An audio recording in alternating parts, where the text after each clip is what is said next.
ପିଲାମାନେ ଆଜି ବିନା ତରକାରୀରେ ଭାତ ଖାଇବା। ଆଜି କ'ଣ କରିଛି ଖାଇବାକୁ? କେବଳ ଗୋଟେ ଆଳୁ ସିଝେଇ ଦେଇଛି। ହେଲେ ଆଳୁ ମୁଁ ପୁରା ଗୋଟାଟା ଖାଇବିନି। ଆଜି ଆଳୁ ଭର୍ତ୍ତା କରିବି। ଏଇଟା ପିଲାଦିନର ସମସ୍ତଙ୍କର ଖାଇବା। ଆଉ ଲେମ୍ବୁ କାଗେଜି ତେଲ ପକାଇ ତାକୁ ମଳିବି।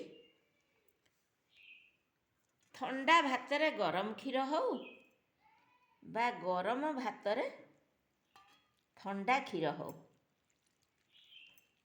ଏ ଖାଇବାଟା ମୋର ଭାରି ପସନ୍ଦ।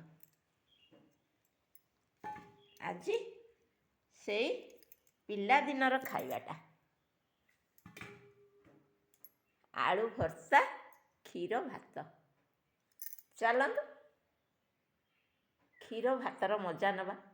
କାହାକୁ ପସନ୍ଦ?